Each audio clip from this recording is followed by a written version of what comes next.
تو حضرت اسماعیل علیہ السلام کو پیدا ہونے کے بعد اب ہاجرہ بی بی سارہ اور ساتھ میں بچے اسماعیل، پھر اللہ کے حکم ہوتا ہے حضرت سارہ کی رزق ہوا ہے کہ ان کو غیر آباد میں جا کے چھوڑ کر آؤ۔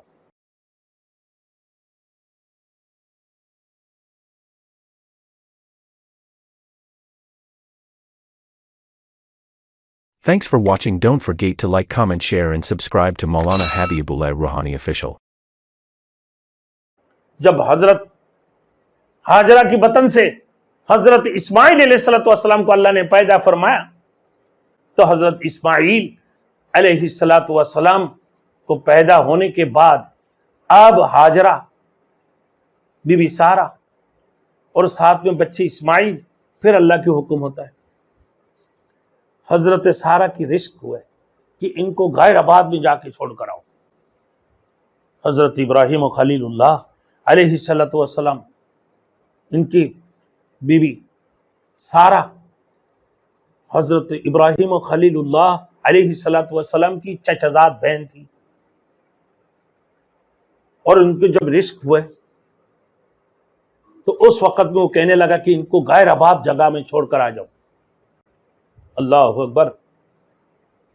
پھر حضرت ابراہیم و خلیل اللہ علیہ السلام نے اپنے شیرخر بچے کی عمر فرمایا، ہاجرہ سے بچہ پیدا ہوا جس کا نام اسماعیل علیہ السلام رکھا گیا۔ حضرت اسماعیل علیہ السلام ابھی شیرخوار بچہ دودھ پینے والے بچے تھے، شیرخواری کی عمر میں تھے، یعنی دودھ پینے والے بچہ تھا کہ اللہ تعالیٰ کا حکم آ گیا کہ ابراہیم اس بچے کو، اس کی ماں کو عرب کی وہ دور دراز بیابان وادی غیر ذی زرع میں چھوڑا، وادی غیر ذی زرع میں چھوڑا، جہاں نہ ایسے جنگل ہے، نہ جہاں کوئی پرندہ، نہ انسان، کوئی بھی چیز نہیں ہے، بیابان جنگل، ریتیلے جگہ۔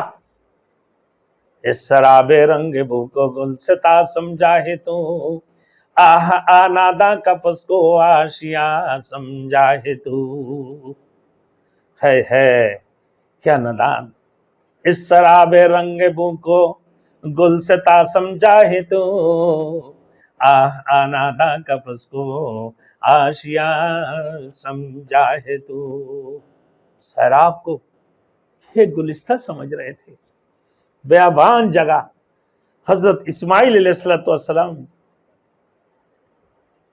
شیرخواری کی عمر میں حضرت ابراہیم و خلیل اللہ علیہ السلام نے اس دور دراز بیابان، چٹیال میدان، پتھریلے جگہ، اللہ اکبر، جہاں صفا اور مروہ کی بیچ میں چھوڑے ہوئے اسماعیل علیہ السلام کو، کہ آج وہ جگہ صفا اور مروہ ہے، وادی غیر ذی زرع میں چھوڑایا۔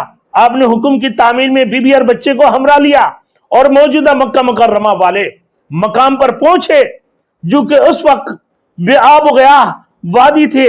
اس مختصر قافلے کے ساتھ کوئی سامان بھی نہیں تھا، ایک مشکیزے میں تھوڑا سا پانی اور کچھ کھجور تھے، جو حضرت ابراہیم خلیل اللہ اپنے لگتے جگر اور بیوی کے پاس چھوڑ کر چلے ہیں۔ اپنے لگتے جگر حضرت اسماعیل علیہ السلام کو اس بیابان، چٹیال میدان، پتھریلے جگہ، صفا اور مروہ کی بیچ میں درمیان، جہاں نہ کوئی جانور، نہ کوئی پرندہ، کچھ بھی نہیں تھا، بیابان۔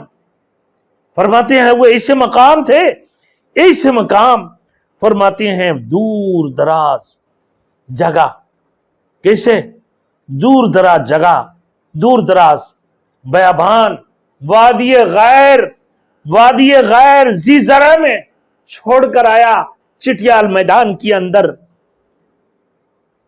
مکہ مکرمہ کے اس مقام پر جہاں بچے روتے۔ حضرت اسماعیل علیہ الصلوۃ والسلام اپنے چھوٹے سے معصوم بچے دودھ پینے والے ابراہیم اسماعیل علیہ الصلوۃ والسلام کو والد محترم اللہ کی حکم ہوا، اب کیا کریں؟ کیا اب وہاں ان کی بیوی کیا اب ہمیں یہاں چھوڑ کے جا رہا ہے؟ یہ اللہ کی حکم ہے، ہمارے رب نے حکم فرمایا کہ تمہیں اس مقام پر چھوڑ دو۔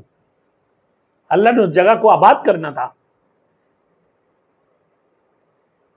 پھر حضرت ہاجرہ بچے پانی کے لیے روتے چیختے ایڑیاں مارتے زمین کے اوپر۔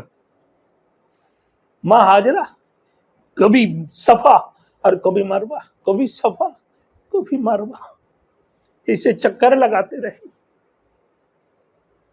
پانی کے لیے 7 چکر لگایا۔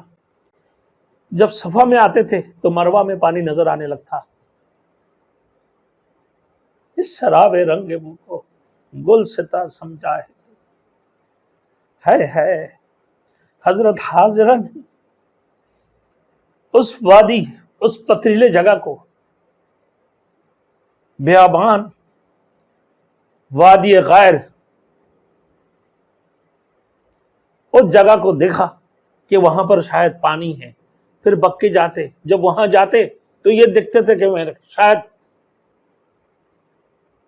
مروہ میں پانی ہے۔ مروہ میں جب آتا تھا دیکھتی تھی کہ شاید صفا میں پانی۔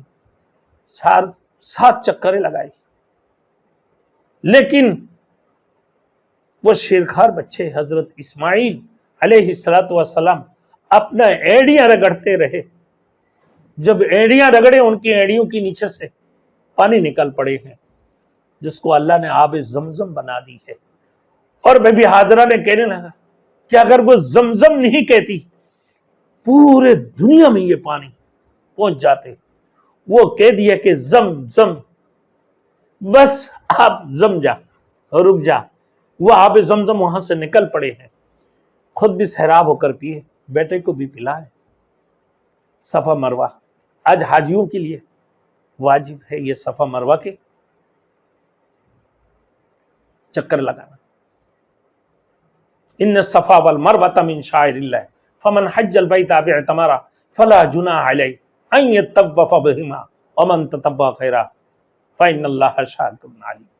اللہ نے جو فرمایا ان الصفا والمروہ من شعائر اللہ، یہ اللہ کی شاعری میں سے صفا اور مروہ، کیا اللہ نے حضرت اسماعیل علیہ السلام کی پاؤں کی ایڑیوں کی رگڑ سے اللہ نے آب زمزم کو تیار کر دیا۔ آب زمزم یعنی وہاں سے زمزم پانی نکل، اس کی کنواں نکل پڑی ہے کہ ماں اور بیٹا شیرخوار ہے، اور ماں اپنے بیٹے کے لیے دیوانگی کی حالت میں، اور کبھی صفا کی چکر لگاتے، کبھی مروہ کی چکر لگاتے، کبھی صفا کی کبھی مروہ کی، اسی حالت میں 7 چکریں لگاتے رہے کہ شاید پانی مل جائے بچے کے لیے۔ ایسی جگہ نہ کوئی پانی، نہ کھانے، نہ پینے، نہ پرندہ، نہ درخت، کوئی بھی چیزیں نہیں ہیں، کوئی بھی مخلوق وہاں آباد نہیں تھے۔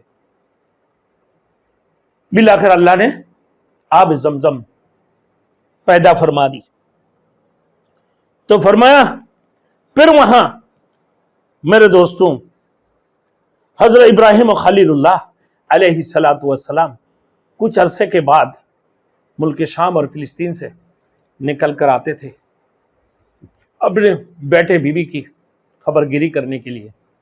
ان دنوں میں ان کی اہلیہ نہ اس کی بات، بچپن ہی میں حضرت اسماعیل علیہ السلام تھوڑی سی 12 13 14 سال کی ہو گئے، بچے تھے، لیکن سارا کی یہ شرط تھی، یہ شرائط کی تحت ابراہیم خلیل اللہ آتے تھے کہ آپ رات کو وہاں رکو گے نہیں، وہاں قیام نہیں کرو گے، آپ واپس ہی آ جاؤ گے۔ بی بی ہاجرہ کے پاس قیام نہیں کر سکتے تھے۔ حضرت ابراہیم خلیل اللہ علیہ السلام دوبارہ ان کی خبر گیری کر کے واپس جاتے تھے۔